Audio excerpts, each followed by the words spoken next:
coming. JT coming. JT coming. JT coming. JT coming. JT.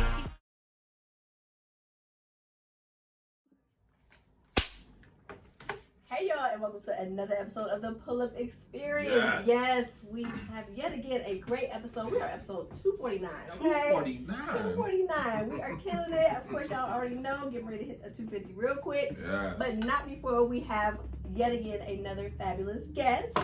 So listen, she is going to tell us her incredible story of interior design. So without further ado is Miss India Suwan. Hey, welcome to the hey. Pull-Up Experience, Thank girl. you for having me. Looking fabulous. I can't wait to hear about how you be decorating the houses to look just as good as you. Oh, all right, now, thank you. And I'm sorry, y'all, let me not be rude. Not your average age, but y'all already know. Yeah, we already know this guy. It is what it is. Of course, you're great. All right, so without further ado, welcome. We thank you so much. Thank you. Thanks for having me. Definitely. I'm excited. So everyone knows I like to ask this question. Mm-hmm. Clean born and raised? Yes.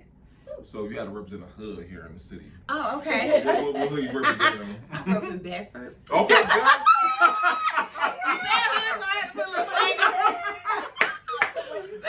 I like the way you said that though. Yeah.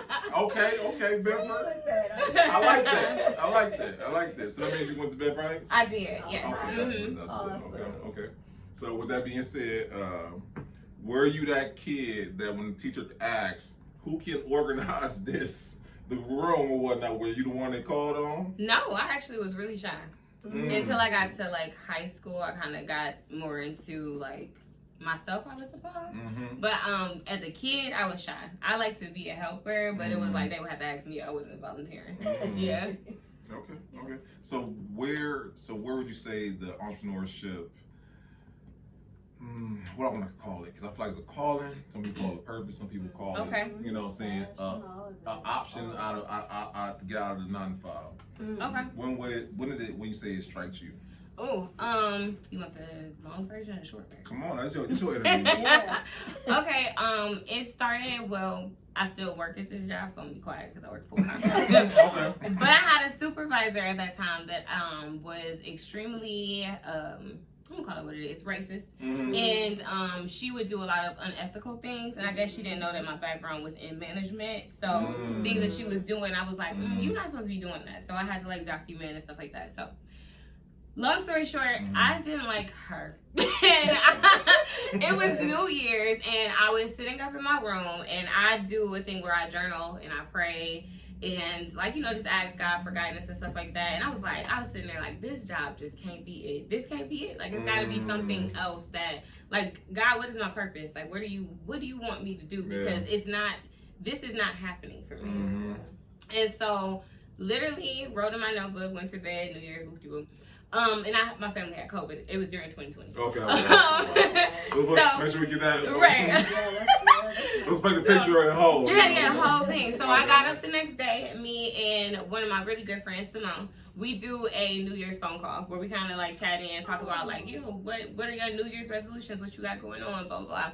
So I was explaining this to her because at that time I was like, oh, well, maybe I'm going to write a book about like cocktails or something. And she was just like, out of nowhere, in the middle of the conversation, I'm telling her about my book I'm trying to write.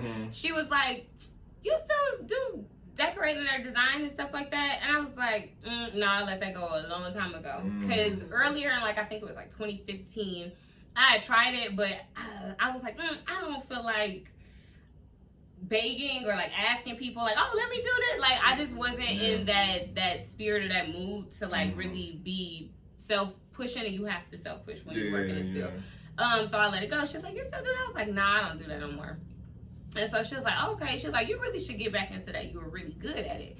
And I was like, okay, yeah. And blew it off. I was like, back to my book I was telling you about. And then literally, I would say, I started seeing a whole lot of stuff. And I don't know if it's because of the algorithm when they hear you through the phone or whatever. And then like all this decorating, design, the difference between a designer, a decorator, et cetera, et cetera. And I'm like, okay, I didn't know there was a difference. So I looked it up.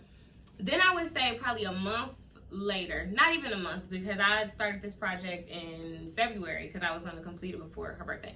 One of my sorority sisters, Valen, her and her husband had just purchased a brand new house, and they had a master bedroom that they wanted to have designed. So she reached out to me. She was like, "You still do design work?" And I was like, "No." I was like, "But if you want some help, like, you know, I'll come and help. Like, that's not an issue. Just set a budget that you want to do, and I'll try to find stuff to work within that to spruce up the bedroom." So she was like, "Okay, cool." So I went over there, and it was hard setting up all that furniture and stuff, because it's like I've done it before, but at that time I was like, it's still like, oh my God, this is so much. Yeah. So finally set it up, and it came out really nice. I posted on Instagram just like, oh, look what I did. And I got a lot of feedback from it. A lot of people were like, oh my God, can you do my house next? Or, oh, let me call you and let me do this. Or I'm gonna call you later to do my room, etc. And so I was like, oh, okay, cool. So I had a few other projects after that. And they just kept getting better and better, I would say, as far as like the quality. So I was like, oh, man, like this might be a thing. And so by, I say from January, by August, that's when I decided to go and get my actual LLC. Because I was like, I'm working in these people's houses. I want to be licensed, like, you know, and do what I need to do. Also, like, just to kind of get more into the field and learn about it. Because I did not go to school for design. This was something that I just happened to be good at. Yeah. So it kind of, it's my talent. It just came naturally. So that's how I got started with my business. Yeah. One time, because like, so I'll consume a lot of HGTV in my day. Don't ask me why or how, but I have. Okay. And the way you have it set up, 30 minutes, right? To show, right? And I know for a fact what you do is not done in 30 minutes. No. What do you feel like is the thing that most people need to understand when it comes down to interior decorating?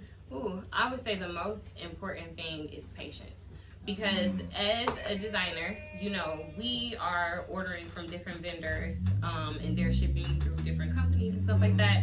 And sometimes, you know, the kind of things, packages get lost, packages get damaged. Like, there are certain things that may alter, like, the deadline. So for me, I try as hard as possible to not work with people who have, like, a solid, it has to be done by this time, because that is, for me to still be working full time, that's a lot of pressure. Yeah. So I'll take on some of them, but I'll be kind of regretting it after, like, oh, that was a lot. They tried to kill me. But yeah, just patience. Be patient with your designers. Sometimes things come and they don't look right, and your designer will. I'm the type of person, until it looks right, I'll switch it out. So I'll be like, just hold on, because this is not. But I like it. Nope. Just give me 1 second. I promise you're gonna like it better when I do this. So being patient. Being patient. That's the biggest thing. So like, oh, I'm sorry. No, I was just saying that's good. Okay, so and like mama, because this is one thing y'all need to understand going on this big old head of mine. I have so many questions, and like I be trying to think from the perspective of yourself, but then also from a client, right? Okay. To you, what has been like the most challenging thing when it comes to interior decorating? Because to me, I feel like the biggest challenge, just to me, I'm just thinking worst case scenario, like you going to, they tell you one thing and it had to be a whole nother thing. Like, they're like, oh, just a little something, then go in, it's like an episode of Hoarders. Okay. What is the most challenging thing what you do? The most challenging thing with design, I would say finding the right people to execute the jobs, the people you partner with. Your partners, the people that come and do like flooring or painting and stuff like that, or accent walls and things of that nature. If it's a small project, I tend to do all of the painting, or like, you know, the geometric. You do it yourself? Yes. So like if you go on my Instagram page, you will see like, you know, geometric walls that I've done, or just accent walls and wallpaper and stuff like that. I'm sorry, because like the kid's not here. I know she asking, when you say accent walls, like what does that mean? You know, oh, accent walls. It's the wall that is the highlight of the space. Okay. So when you walk in, it's the wall or the thing that's like, whoa, like your wow factor in your house. I always advise people to have a wow factor wall in their spaces. Not too many, because it'd be overwhelming, but just right. Yeah, but those wow factors really give that character to a house that it needs. Now, what inspires, like, you know, like you said, you do watch your HGTV and you're like, oh, I can't wait to get my house because I'm going to do this and that and that. Like, was there like a certain show that you looked at that inspired you? Was it magazines? Was it something that, you know, growing up you always wanted to do? Like, what kind of sparked that interest? I'm gonna be honest, I don't really watch HGTV like that. What? I don't. I am HGTV.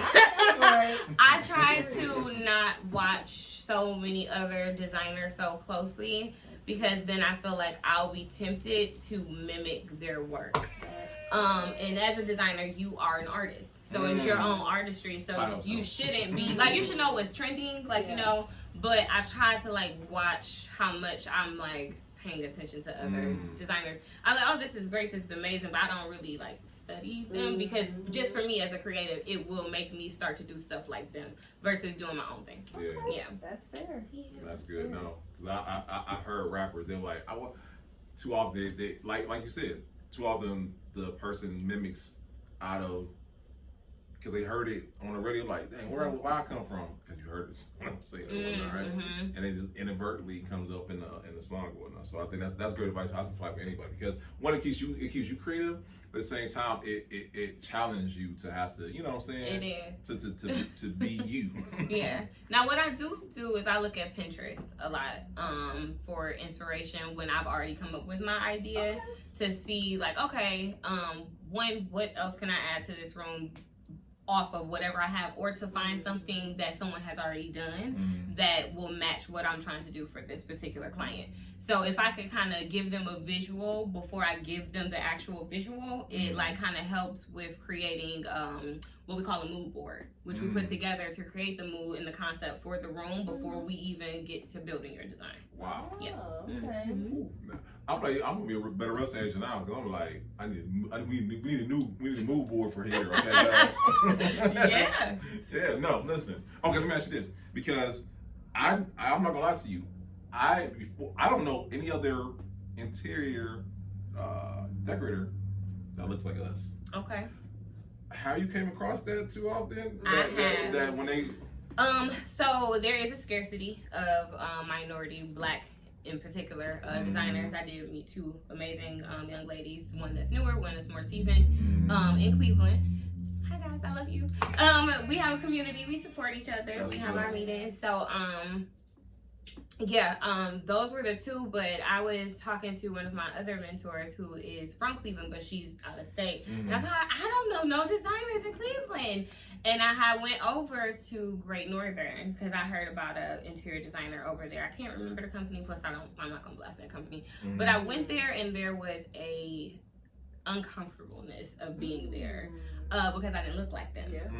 And so they like, oh, so where's your design studio at, and what do you do this and a third? And it just rubbed me in a way where I was like, I want to create a space for Black designers in Cleveland. Come on now, I'll have twice for that. Yeah, thank you.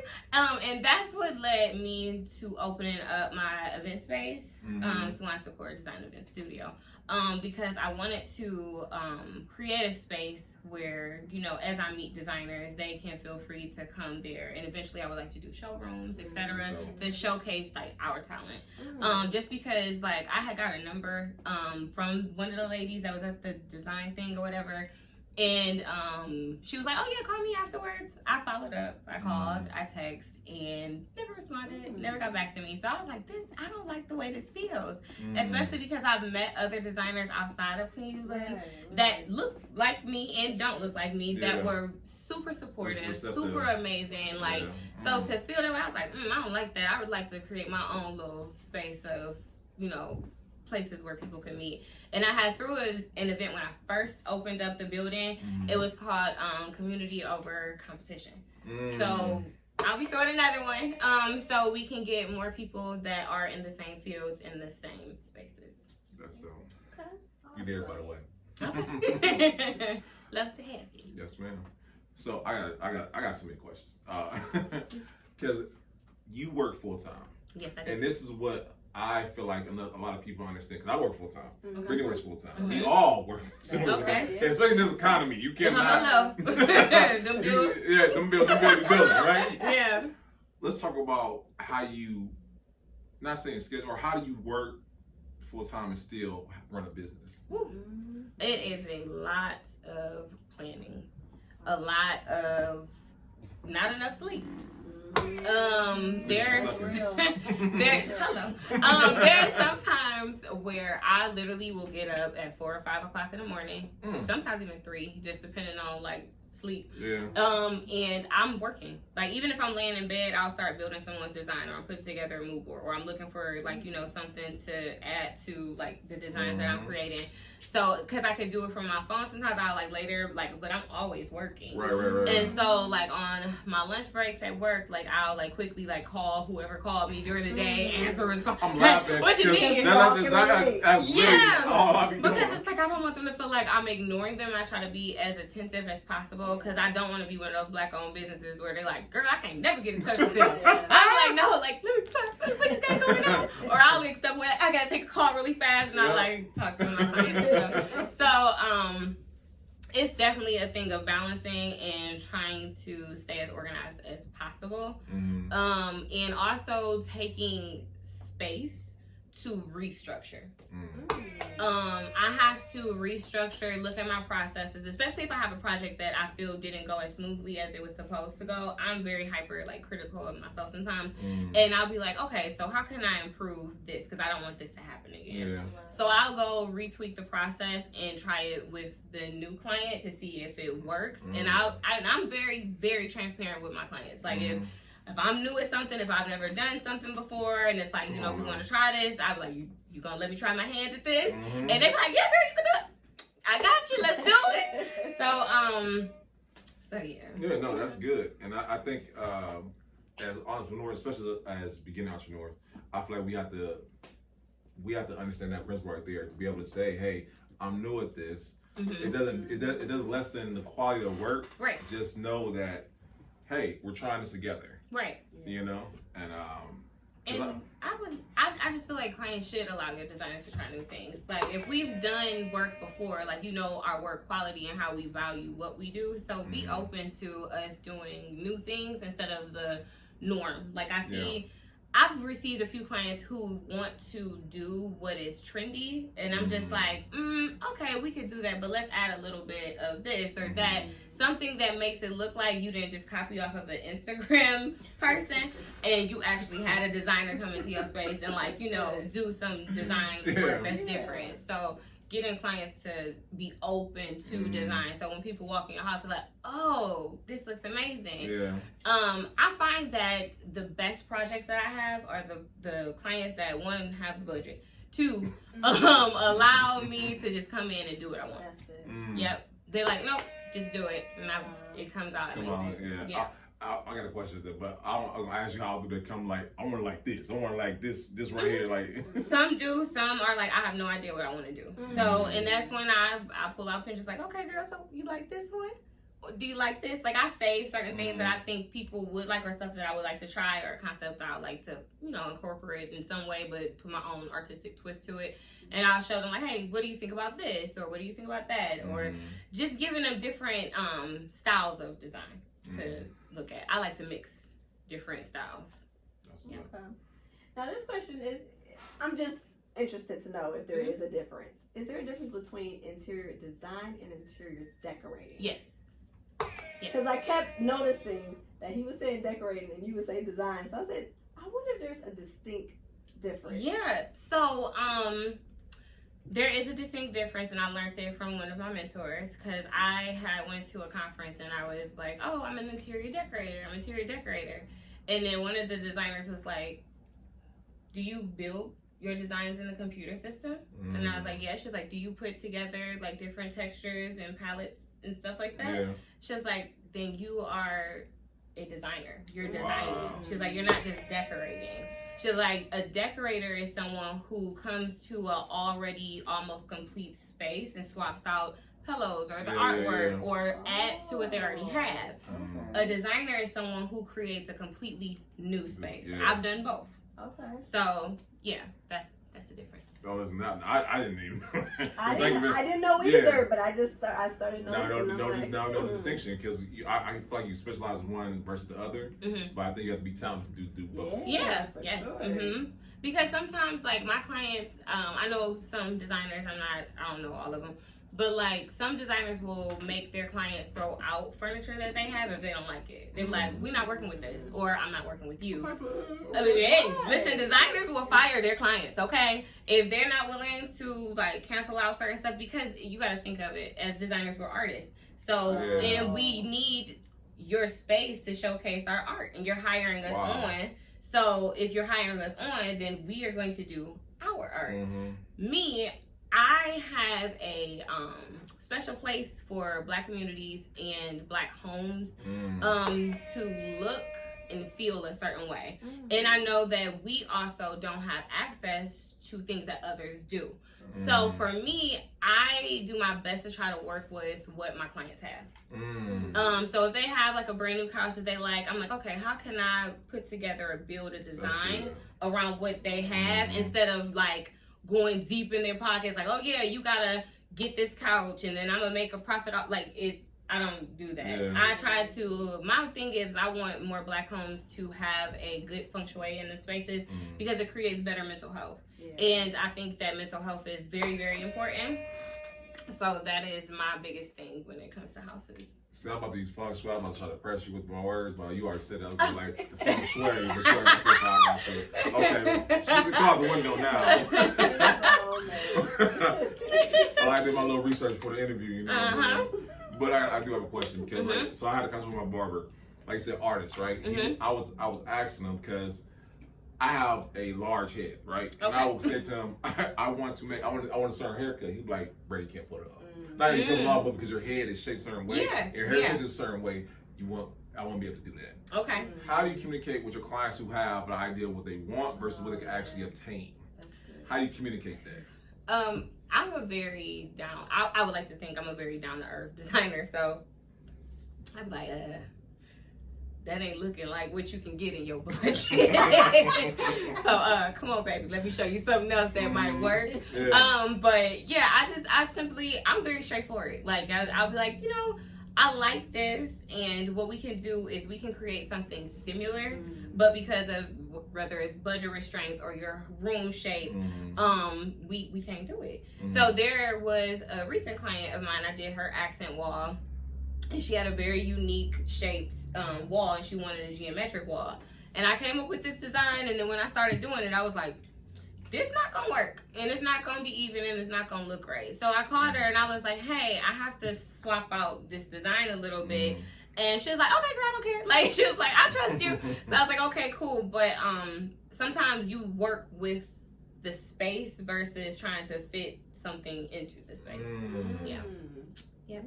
Well, listen. So I'm sure that you work in space. Okay, I'm gonna use that, by the way. I'm learning it. I'm like, this space right here, yo. I really am. Yeah. She don't know yet. She'll know yet. She'll know though. Yeah. Our viewers will know too.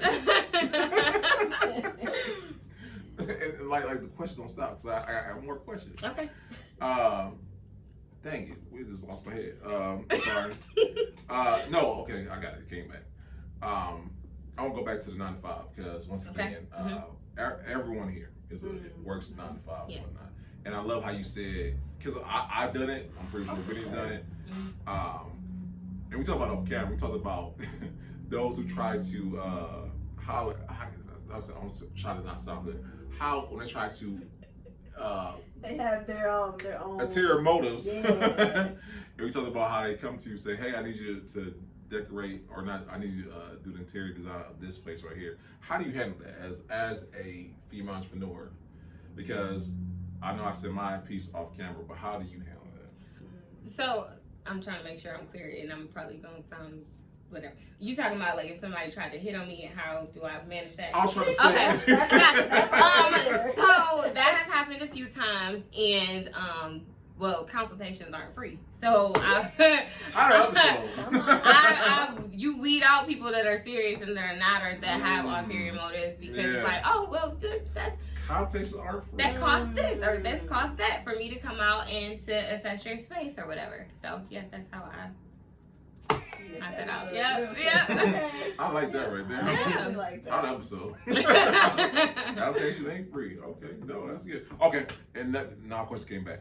I want to ask you about the lessons. I feel like the lessons that hurt, those ones you remember. Mm-hmm. So the reason I asked that because I want to know about those lessons that you learned that you now remember to this day. Oh, I ain't gonna do that twice in your career thus far. One of the greatest lessons that I learned very early on in design, I was working at a particular client's house out in Twinsburg, and we were doing 2 rooms, and this client was a bit frantic, a little bit all over the place, had other people working in her house too, new house, and I think she was just kind of like antsy or whatnot, and I reviewed everything, showed her the design, we agreed to it, but when it got done, she was just like, oh, like we were done, like this was final day, final touches, I'm done. And so she was like, oh, well, I now want to add emerald green to this space. And I was just like, well, this is conclusion day. I'm supposed to be coming to do photos. And I was like, well, it's gonna cost more money for me to invest more hours because I'm closing this design. And so she's like, well, I'm not paying you another red cent.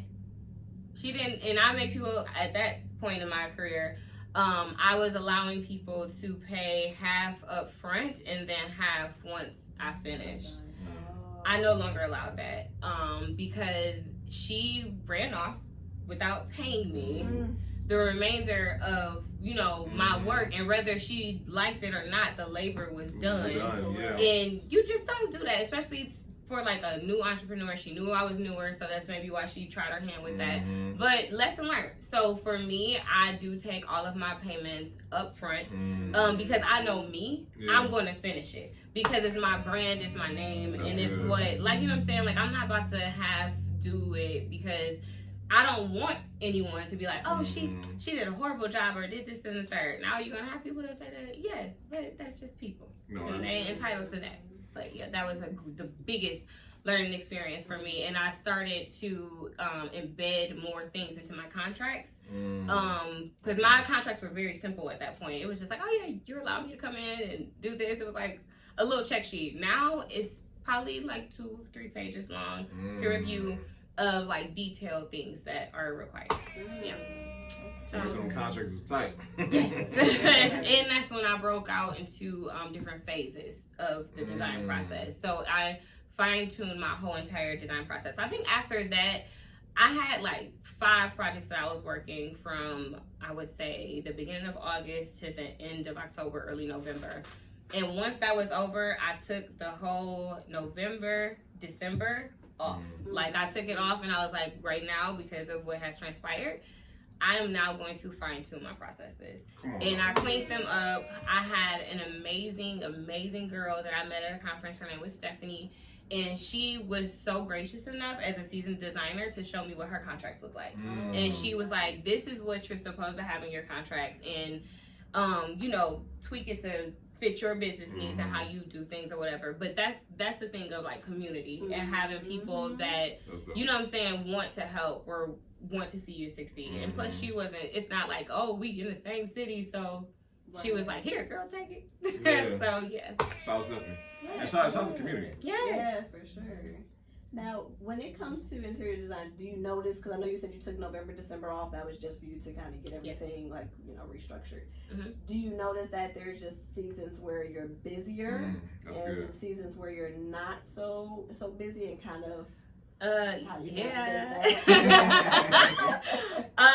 am busier come August, September, October into November because a lot of people like to have their houses done for the holidays. I actually thought that was going to be your slower season, not even thinking. Okay. Right before then it gets busy and then it dies off for a couple of months and it picks up right around tax season. Yep. Okay. Shout out to that tax money. Yep. So hello. Thank you, tax season. But you do right around tax season and it goes out until like about spring. And then for me, it dies down, but it hasn't really died down for me. I think I've built a audience where like I've been getting more consistent projects. But I do know that people take vacations in the summertime where they go and spend their money elsewhere. So that's why I have a rush during August, September, October, because now everybody wants to get everything together for the holidays.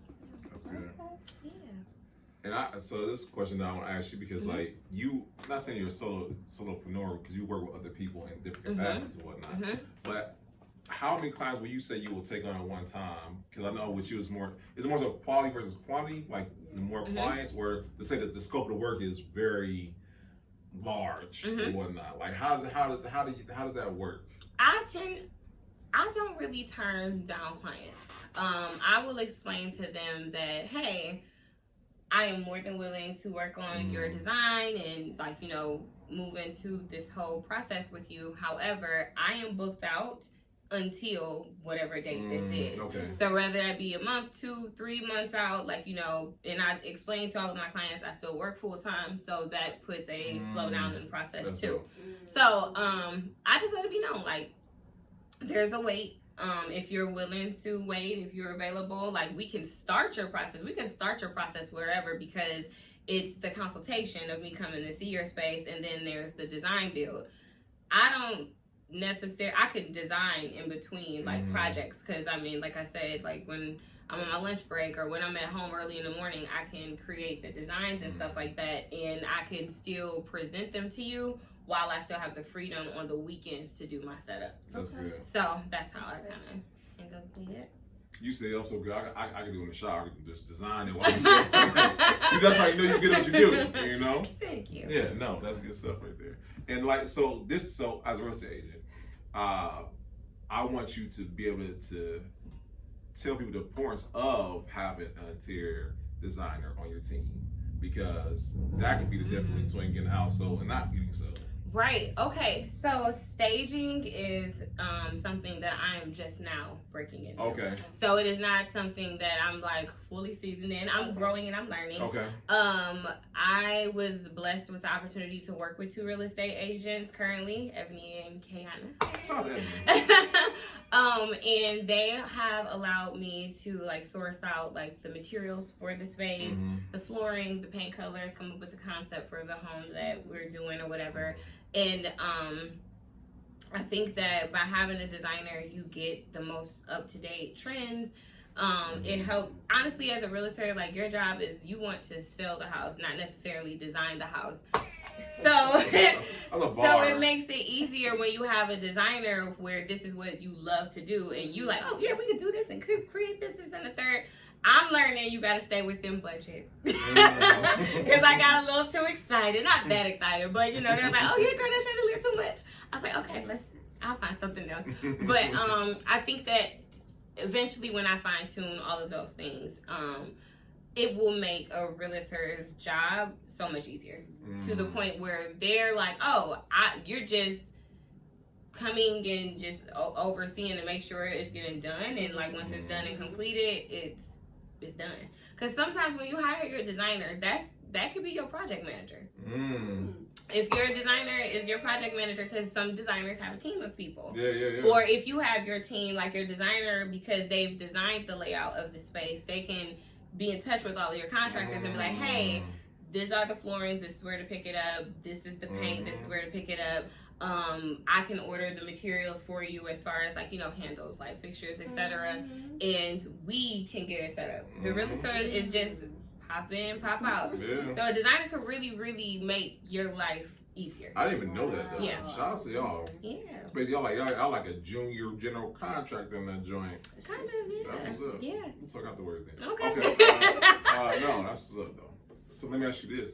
With that being said, what do you feel like the biggest misconceptions people have with just interior design as a whole? That's a good question. That it's all glitter and gold. That everything is just, because I had a lady that I work with or whatever. She's like, oh, it must be nice to get paid just to fluff pillows. Oh, I beg your pardon. I am literally like, when you're a designer, you are your own photographer until you can find a good one. You're your own videographer, your own accountant, your own bookkeeper, your own marketing person. I do my own like woodwork and stuff like that. Sometimes your own painter, until you can find like a team and you can afford to pay other people to come into those projects. Like you are wearing so many different hats. You're the shopper, you're the person that manages the budget, and make sure you're not going over, and if you are going over, how are you communicating that? And then you also have to do the presentations. Like you wear so many hats as a designer. It's not just I get to sit and design. I'm doing a million things. Right. And then that content stuff with like social media, I personally do not enjoy content because that's a full-time job coming up with content. And then like I'll be posting stuff and it'll get like a little bit of likes. I'm like, I did all this work and you ain't like my stuff. So that's the full-time job. No, listen, that's funny because like it be the stuff that you don't think gonna go that doesn't go, and then the stuff that you be like that ain't gonna go, and it does. Yep. That's funny. Okay, so with that being said, and let me ask you this, because like I don't know, in my crazy mind, like has there been a time you've done a project and you go do the project and it's like, why is this mouse right here or something like nothing crazy like that? Thank the Lord. I have not ran into a client that has any kind of rodents or pests or anything of that nature. Connotation, right? Yeah. I'm like, I can't do this. I gotta go. Cause I'm scared. Ooh, I'm scared. But no, I have not ran into a client that has a house that has rodents. Oh well, not what I mean. Just in general, you like, I ain't gonna be able to do it, but I'll be like, close my bag. Have snacks. So. No, I got you. No, listen, and I want to give you flowers because like the fact that once again, I feel like working with our people, you have to understand certain things, right? Yeah. And like you said, you understand that you might not be able to do, because I'm pretty sure other cultures they might have an unlimited budget and all that good stuff, but you probably know how to not even just work with us, but also be able to give it that look and that feel that we're desiring. Mm-hmm. Because we want that thing to pop off or whatnot, and you had an eye and the intuition to do just that. Yeah. I think what I find a lot of my clients, they like nice stuff. So I come over to my client's house and they have a lot of stuff. And it's a lot of stuff that don't make sense together. And so I'd be like, girl, this is gorgeous. Like, where did you get this? Where did you find it? And then I find some clients, I'll find one of their trinkets that I love or that speaks to me, and I could build a design around it. Like, I literally can look at it and be like, oh, that would be cute if we had the wall like this. Like, I literally walk into spaces, and before I even get home and, like, start putting it in the computer and stuff like that, I map out the whole room. In the consultation. Like, I'm walking through it and I'm just thinking like, oh yeah, we should do this and this would be cute, and we need to not do this, remove these floors. Like, I'm already calculating everything in my mind, and when I'm done with the consultation, I go home and I type in my notes on top of what I've already documented from our exchange, and I'm like, yeah, I want us to do this is on the third, because I walk through the space and I know what I want to do most times. I don't know why I be thinking in my mind. You ever seen Minority Report? No. Minority Report with Tom Cruise. Long story short, he had design. He's just doing this with the designs. He just moving them around. I haven't seen you in your mind. You looking. That's how it be. It just be like everything. Like now, this part of HGTV when the stuff just start falling into place. That's how I go in my head. Like, oh yeah, we're gonna bring that down. That's gonna go. That's exactly how it goes in my head. Yep. No, that's dope. Okay. No, that's good. Right. Okay. So interior design, and you say now you're dabbling into staging for realtors. What else is there that you would like to, venture off and do? Ooh, that is a great question. I think getting more into the materials of like the foundational things at homes. So learning as I've been designing and making stuff look pretty. I've been learning about like, different flooring, different carpets, different materials, different cabinetry. And you learn all of these things through experiences. That's good. So that, I think just getting more into that. I'm just really curious about different materials because I feel like it would make me a better designer. Because I know materials, but I don't know like some of, like, if I were to get like a super high end client right now, I'd be like, I really gotta do a lot of studying for this, because I feel like they would have a budget that can afford like more of like the high end things, and I have not been able to get to that to explore it more. Yeah. So yeah, I want to start preparing myself for that, because that's where I'm gonna go. Oh, yes. So one of the things I like to say that we like to highlight on the Political Experience is mentorship. Okay. And you said earlier that you have a mentor. Will mentorship be something you'll be wanting to incorporate later on? She don't know that she officially my mentor, but she my mentor. I mean, you being a mentor yourself. That's how you can see yourself doing one of I could absolutely be a mentor. I would have to like pre-prep for them to come into my world, because my chaos makes sense to me. But having to like work somebody else through like what I got going on, I'll be like, okay, let me get you a booklet together so we could go through these steps of like, you know, whatever. Like I have some things, like I create everything that you do at a day job, I create for my business. So like I have SOPs for certain positions and jobs and stuff like that. Because someone was like, what's the SOP? You gotta make sure you have to break that. What does that stand for? What does SOP stand for? I know it's just like the breakdown of your job position and what you're doing. Right. Yeah. Steve had us as a backup. We appreciate Steve. Yep. So I create those for different functions in the business.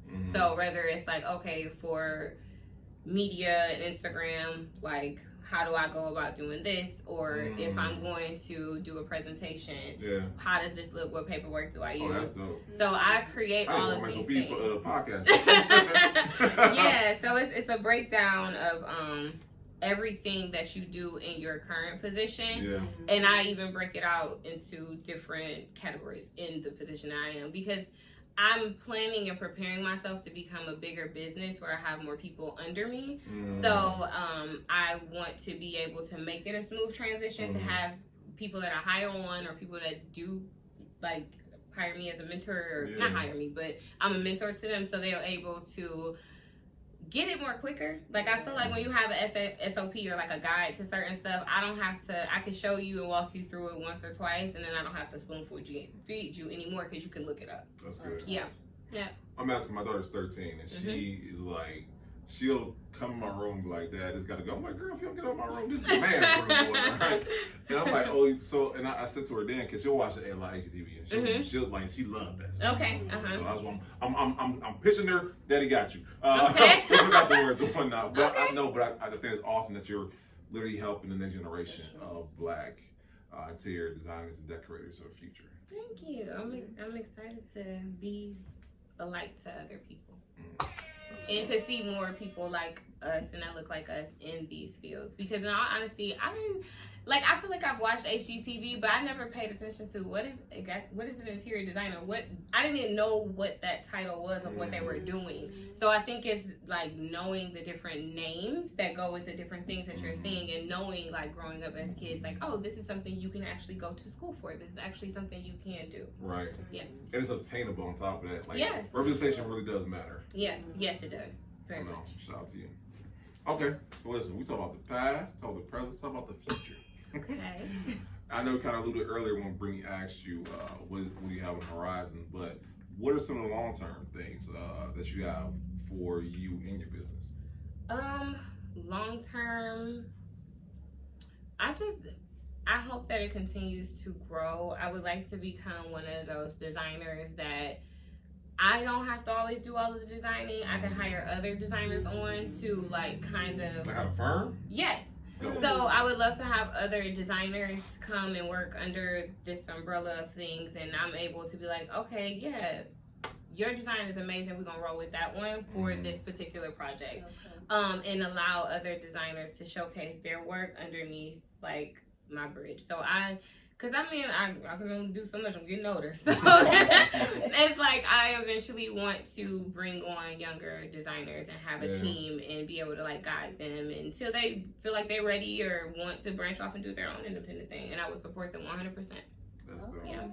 Okay, I'll ask a question because to me, I feel like these interviews like a time capsule. So 5 years from now, we're like, man, look at you. Look at her. I hope You know so. what I'm saying? That's why I asked the question, because we only like 5 years now. Now we're like, she on HGTV. She HGTV now for real. You know what I'm saying? That would be awesome. She got her own channel. Her own channel, exactly. You know what I'm saying? Oh, I love this. I love the podcast thing, for real.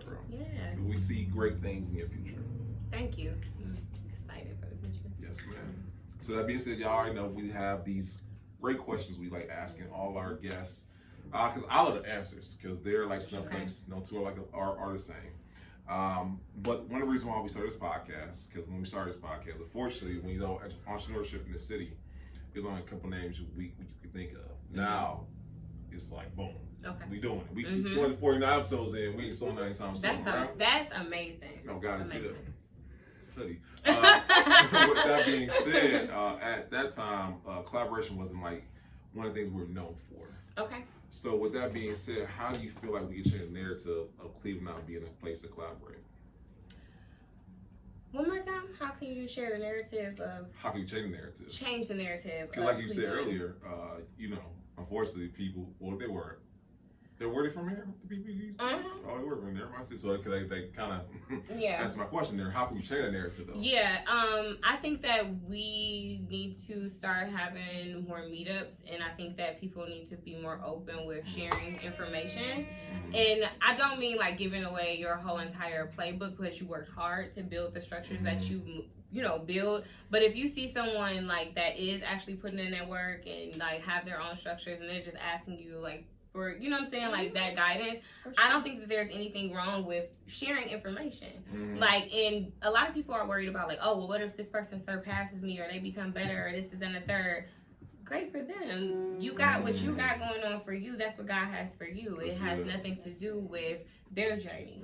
And at that, they may realize like, yo, like, I may be on HGTV, but India was the designer that actually helped me to, get on this journey, and this is and the third. So you never know who somebody may become, and I would rather leave a positive impression versus somebody being like, oh, she was mean, she didn't want to share, she was a crab in a bucket type of thing. Yeah. At that one time. Yeah. And Neil Davis said the best. He said that when it comes to that, he don't worry about if you're giving all the sauce, because the side about it, you can give people the recipe, don't mean they're gonna cook like you. You know what I'm saying? That's true. And I when he said that, I'm like, ooh, and like it is true, because I told people, you know what I'm saying, what we all do here at the Blood Spirit, you can try, but it ain't gonna do the same thing. Yeah. And if it's your God-given talent, like it's yours. Nobody can take that from you.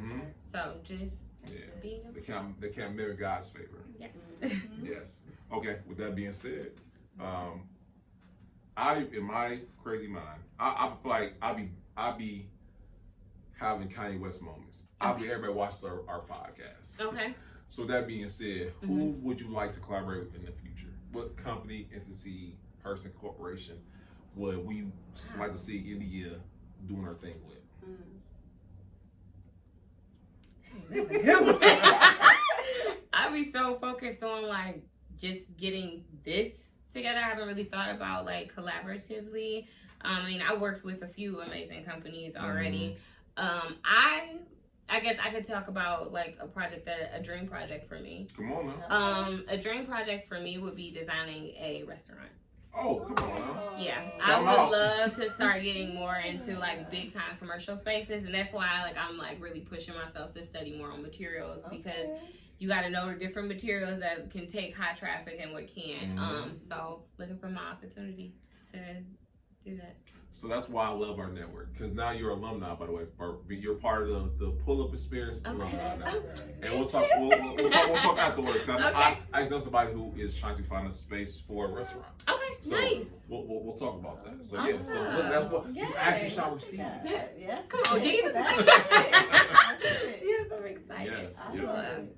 All right, so clearly, girl, you ain't stopping no time soon. You steadily going and flowing, and your legacy is going to be one to remember for ages to come. Oh, well, thank you. Oh, yeah.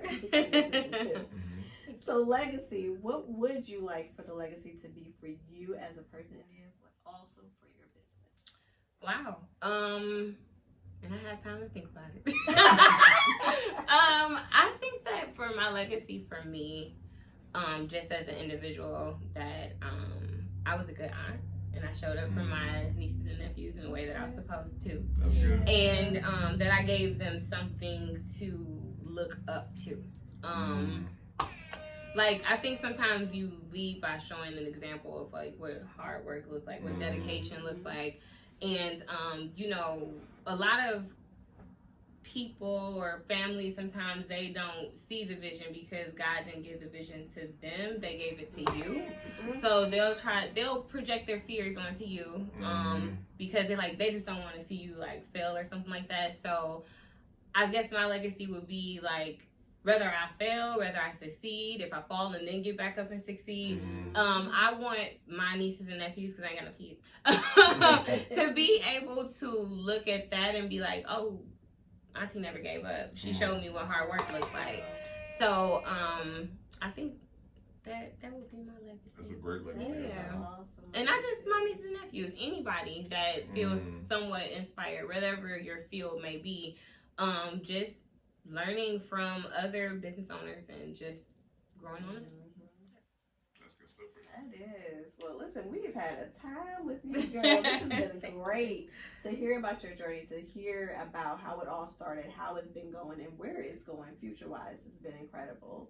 And I'm sure we are not the only ones who have been inspired. There are those who are watching, that are listening, that also have been inspired through your journey. And so when we take what you've given us, or maybe some things that you haven't mentioned, and we bring it all together, what would be 3 takeaways you would like for someone to gather from tonight's episode? I would want them to gather, listen to your intuition and listen to God when He points you into those directions. Because when you are obedient, and I'm not trying to get too churchy, but when you, but when you're obedient to where God is calling you to, there's no way that you could fail. Like, there has been so many times where I'm like, oh, I don't know how I'm gonna pay this, or I don't know how I'm gonna do this, but because God called me to it, it some way somehow works itself out. So follow what God wants for you, follow your passion, and do what you love, even if it means that you gotta work full time and still do your business. Because one day I know I will not be working for someone else anymore. I'll be working for myself. So that is the goal. Come on now. That's a that one more time. Yes. Okay, and this is the most important question of the whole interview. Where people can learn more, where can they book you, where can they just learn all great services you offer? I have a website. Everything is attached to my link tree on Instagram. You can also Google Suwan's Decor, and it'll pop up like my event space. It'll pop up like, my website and all of the things that are Suwan's Decor. So the information is out there for you guys to look at, review, and contact me. I don't mind sharing my business number. It's 216-770-4732. And you can call or text me whenever. I'm pretty open with communication. If I'm available, I'm gonna answer.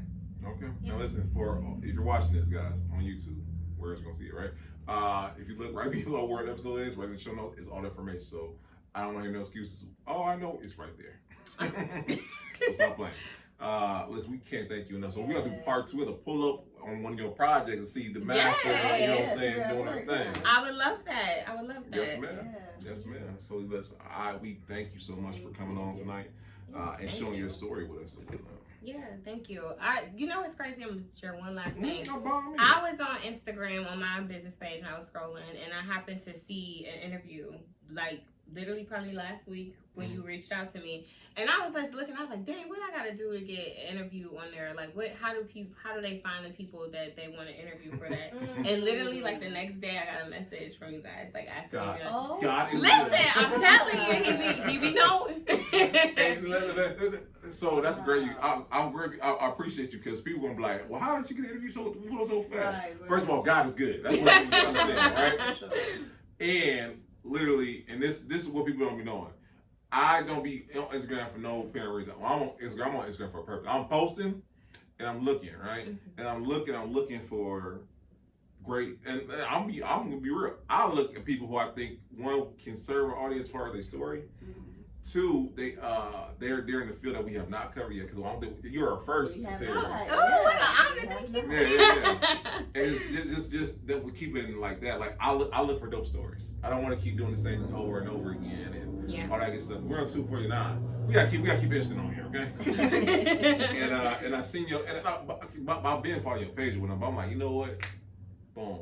And like I'd be like, Lord, we need something or whatnot. And like, you hear it now. Yes, I'm grateful, truly. I'm just like, okay, God, I see you moving. So yeah, no, listen. So the next thing I want to get set for you, like, hey, bro, I got 12 clients coming from the interview. That's what we want. You know what I'm saying? That would be a blessing, Absolutely. and I would love to have you for sure. Absolutely. So yes, so y'all book today, guys. We gotta pay some bills, guys. August 31st. I'll be showing I'll be throwing I'll even to bring her away. A lot. No, it's all good. August 31st, you guys, we are having the Wine and Dine. We are having a collaboration. Our beautiful Nakia Hudson, owner and creator of 2U Wines, is having the Wine and Dine Fest here in the beautiful city of South Euclid. And she is collabing with 4 Bistro, so we are having good food and good drinks. Come on now, that's a combination that you cannot miss. A great way so to end the listen, summer. Yes, it's a great way to end the summer. Y'all know I love summer. I want to see it end, but if it's gonna end, it's gonna end with a bang. So we are gonna be there, of course. The Pull Up Experience is gonna be there, and we're gonna have great wine vendors. It won't just be Niki's out there. You get to sample and taste and see what all is out here in the tasty streets. You'll be able to have great entertainment. We have B Titty here, who's going to be able to give us great excitement throughout the whole event. Beautiful, just a beautiful event altogether. You don't want to miss it, okay? Don't be the only one that didn't come. Sorry. So make sure you get your ticket, though. Yes. So don't be thinking you're going to pop it for free. Get your ticket. Make sure it's in the link, right? And they're going to be there? I am. I was just going to in the room. I'm going to be there, y'all. Hey, so we all going to be there, so you can be there. So make sure you get your ticket. Do not wait to the last minute. They're going fast. Don't be that person. Don't be that person in Cleveland. I don't get my ticket the day up. Do it today. Oh yeah, I tried to do it with another event and it was an epic fail. So do not do what I tried to do. Okay? All right. And then while you're at it, make sure you guys tune into my podcast, Beauty Told. Again, having great weekly episodes, whether it be relational, whether it be financial, whether it be just lifestyle. Again, having great, phenomenal guests on where we just take those topics, expound on them. And again, the goal, guys, the ultimate goal is that it's a positive change for you. So you don't have to go through the pitfalls that we did. So make sure you guys tune in. I can't wait to see you there. And if you watch with us, don't play with me. Y'all go right over Beauty Told and go right over there. Stop playing. Lastly, guys, I want you to do me a favor. Another favor. I'm asking a lot of favors tonight, but I want you to do me a favor. Listen, we have an amazing team here at the Pull Up Experience. I want you to look at the show notes, and I want you to work with the amazing people who are on our team. Shout out to Steve, the greatest videographer, photographer in the universe. You know what I'm saying? If you need anything as far as photography, videography, hit up my man. Hit up Bree. You need. Listen, y'all see these edits on these reels. It be like a movie, and I'm like, dang, and you did all that? Okay, that's what I'm talking about. So listen, hit up Bree. Shout out to Michelle, because once again, we would not be the Pull Up Experience if it wasn't for Michelle, because she makes sure she follow up. She gets with the guests. She makes sure they know what time they need to be there with address. Like, I don't know what we were doing before Michelle. I don't know what we were doing. We were doing that. We were winging it. We have guests outside waiting. They be like, I'm supposed to be here today. I'm like, no, it's next week. So listen, get with Michelle. We are talking about 2U Wines. Guys, everybody. We talked about Eric. Oh, I'm sorry. Oh, thank you so much. Sam. Yes, please, guys. Sam is the greatest host in the world. Yes. I don't know what you're doing. You have an event, you have a party, you have just anything you're looking for, a great host. Do me a favor, check out Sam today. Lastly, guys, we as a group, the Pull Up Experience, we have an amazing team. We want to bring our amazing team to you to help you create that podcast.